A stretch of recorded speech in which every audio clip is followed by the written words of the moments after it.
Mag-harvest tayo ng luya guys.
Ito yung naunang inarbis namin, sinako namin, tapos sinakpan namin ng damo kasi mainit.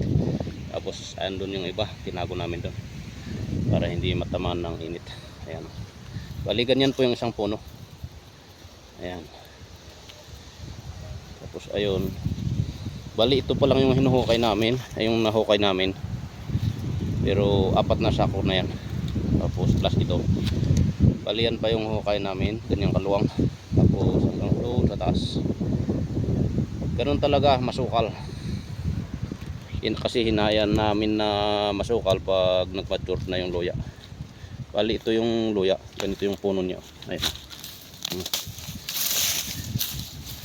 Ayan, talanta na yung kanyang mga dahon, yung puno. So yun lang guys, maraming salamat. Nililinis namin yung yung lupa, tinatanggal namin yung lupa, ganyan. Bali ito na yung natapos na linisan ngayon. Tapos ilalagay namin sa sako pagkatapos malinisan, matanggal yung mga lupa. Ayan, ito yung pangbungkal namin, parang pala na daming ipin.